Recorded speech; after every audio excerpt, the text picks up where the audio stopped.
Today we're going to be discussing defining peace through strength. And Alan, you bring up a good point in your latest article that military strength is only one element of peace through strength, but certainly it is a good starting point for deterrence. And before we get into the rest of your article, welcome back to our Peace Through Strength podcast, brought to you by the American Security Council Foundation. I am your host, Joy Votrobek, and back with us is our senior fellow, Alan Dowd. Welcome back, Alan. Good to be here as always. Good to see you, Joy. You too, Alan. And Alan's August article is Defining Peace Through Strength. You can find it on our website at www.ascf.us. You can also find it on our Substack.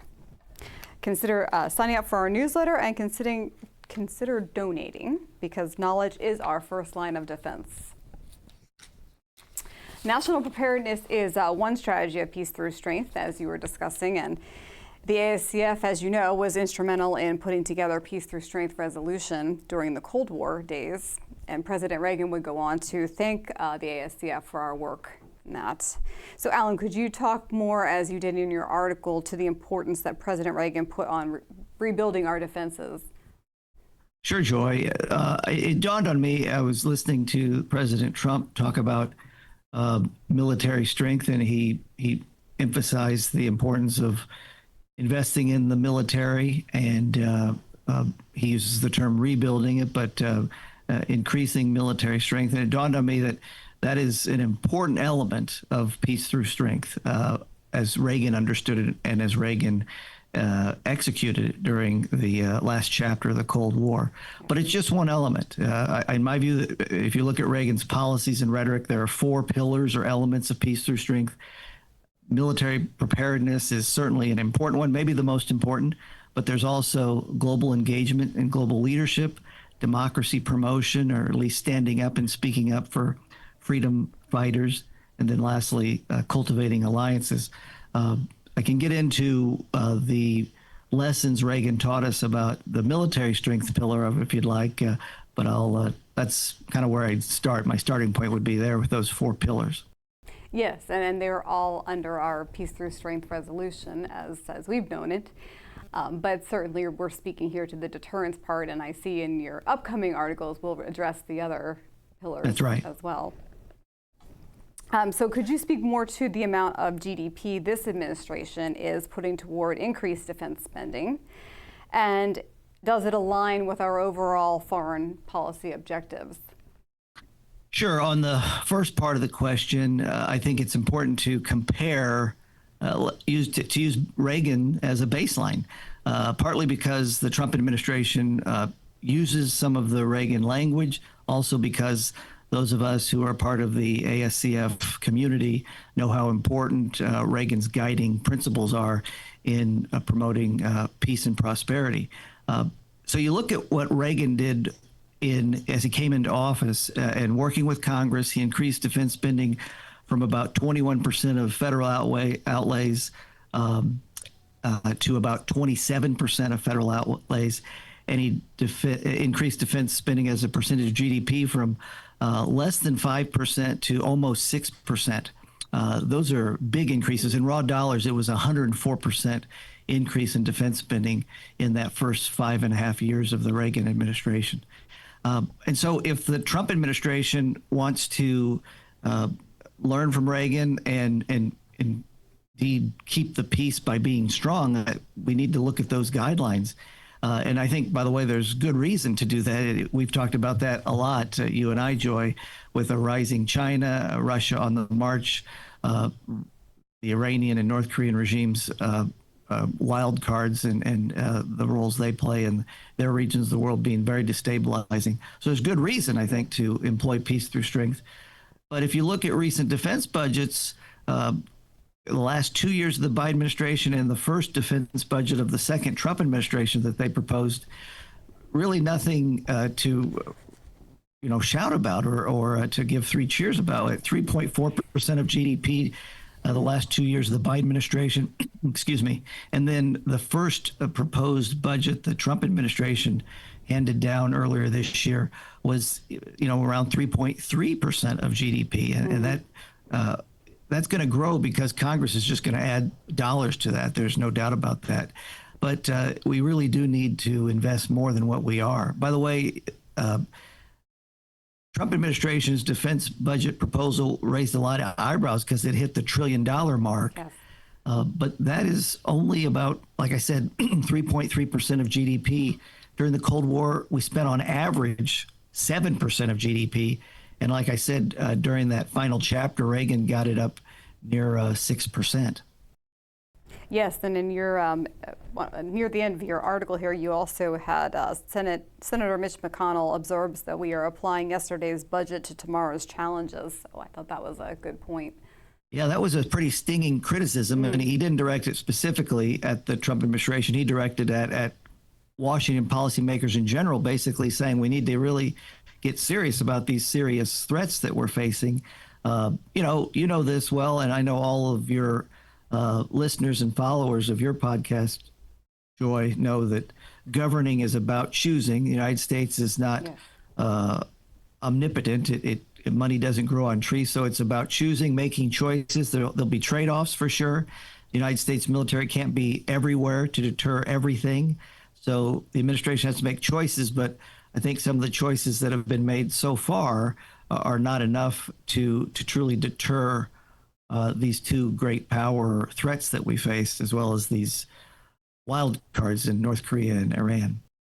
Yes, I think you answered that question I was asking about if it aligns with our overall foreign policy objectives, and it's really probably not enough, like you said, to deter. I mean, we know constantly China's trying to show their dominance on Taiwan, the South China Sea.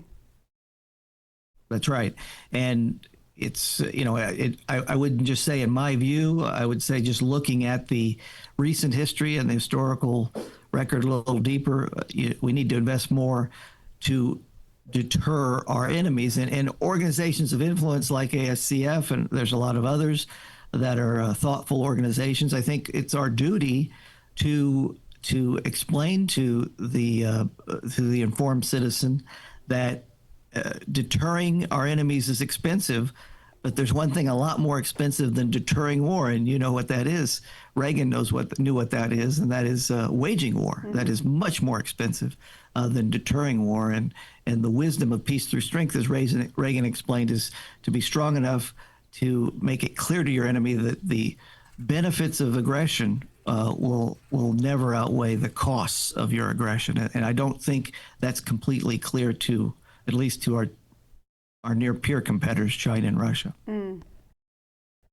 And it appears that this is not going to necessarily be kinetic either. So given the rise of cyber threats, how much of the defense budget should be allocated to cybersecurity? Well, I don't know what exactly the percentage should be. I do know that there is an effort, or lack of a better term, an exploratory effort to look at creating a self-standing unit of the military called a cyber force, akin to, it would probably fall under the Air Force, but it would be able to coordinate across all the branches cyber activity.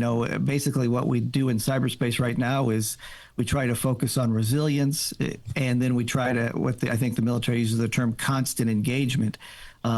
And that does cost money, and to protect our zone or our sphere of cyberspace, I think we need to invest more. I don't know what the exact percentage the Pentagon needs to spend on that is, but you hit it on the head, Joy, when you said that it's not just about kinetic, and it's not, and especially when it comes to cyber, it's not just about deterring, it's about being resilient enough to continue to provide essential services, and of course to continue to make sure the military in a kinetic sphere is able to deter or conduct operations in furtherance of the national interest.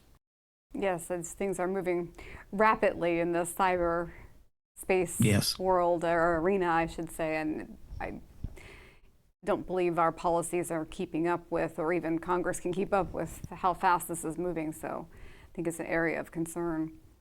And that's why this kind of exploratory effort that's been pursued by, I think it's some major think tanks, how would we set up a cyber force? It might bear fruit. It might be wise to to create a U.S. cyber force akin to the U.S. Space Force, the U.S. Air Force, that could coordinate all that and make it clear to the congressional side of policymaking what exactly we need as a whole of government, whole of military approach to defending our interests in cyberspace, which is, one of the newest domains of warfare. Yes, especially with the AI and this quantum computing up and coming. Yes, yeah, that's quite, in some ways it's very unsettling. I often say, and I think you've heard me say, there's nothing new under the sun, but in some ways that might be something new under the sun. This rise of artificial intelligence, or even more worrisome, this AGI, artificial general intelligence, that is even more dynamic and more powerful and I think less controllable. The future powers in the next quarter century are going to be able to harness that, and chip technology and things of that nature are going to be key to that. That's why there's some concern some of us have with some of the agreements that have been made with the PRC on allowing them to purchase some of these new chips going forward. I don't know if that's the most prudent thing to do, given, like you said, the expanding role of AI and then ultimately AGI. Yes, exactly. And I think you also hit it well when you said earlier about governance being who's going to get what. So it can't, right. And I guess my question would be, what do you think the public sentiment is for supporting an increased defense spending? Well, the polling shows there was great polling done by the Reagan Foundation. In fact, last year, I believe, that showed the public is ahead of Congress and of executive policymakers on saying we do need to invest more in defense. Like I mentioned, the Trump administration's first budget proposal of this second term was not adequate in many views. One study found that it does not even keep pace with inflation. And the public last summer said we need to invest more given what's happening in the Middle East, what North Korea is doing, what Russia and China are doing, those big four threats. We need to invest more. So I think the Reagan Foundation's polling found that public support is there. It's the duty, really, in a representative democracy of elected officials to help educate the American people on how to get to that goal, or to educate them on the need for more defense if the public isn't there. But in this case, the public is there. The polling shows, Joy. So now we need really policymakers to catch up with public sentiment.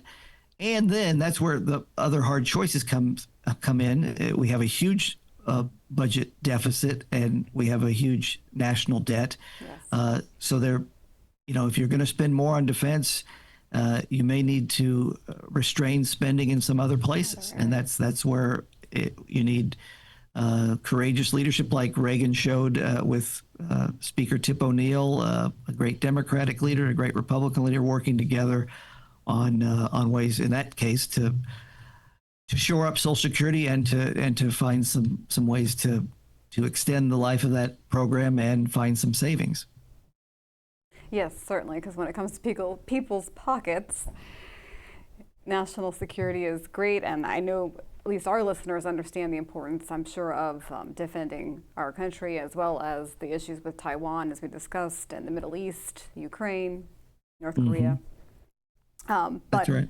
And possibly maybe more the public would be supportive if they know that some of this defense spending is going toward fighting problems here at home too, like the fentanyl crisis coming across our borders, some of the drug cartels, as well as propaganda from the CCP. Sure. Well, you touched on something there, that sometimes the payoff or the benefit of spending money on defense is not known. It doesn't manifest itself because it prevented bad things from happening. I think it was Secretary of Defense Lloyd Austin who said that sometimes our greatest successes are things that don't happen. So while it's good to be able to say to the taxpayer, your X $100 billion or $1 trillion of defense got you this, and this outcome. It's a little more difficult than, saying we delivered this many items of forms of healthcare, this many help this many kids get to school, and et cetera, et cetera. Defense sometimes is less tangible, it seems to me, and defense is expensive. By the way, there's no doubt about that. But like I said, defense and deterrence are a lot cheaper than waging war, and that's something that policymakers need to educate.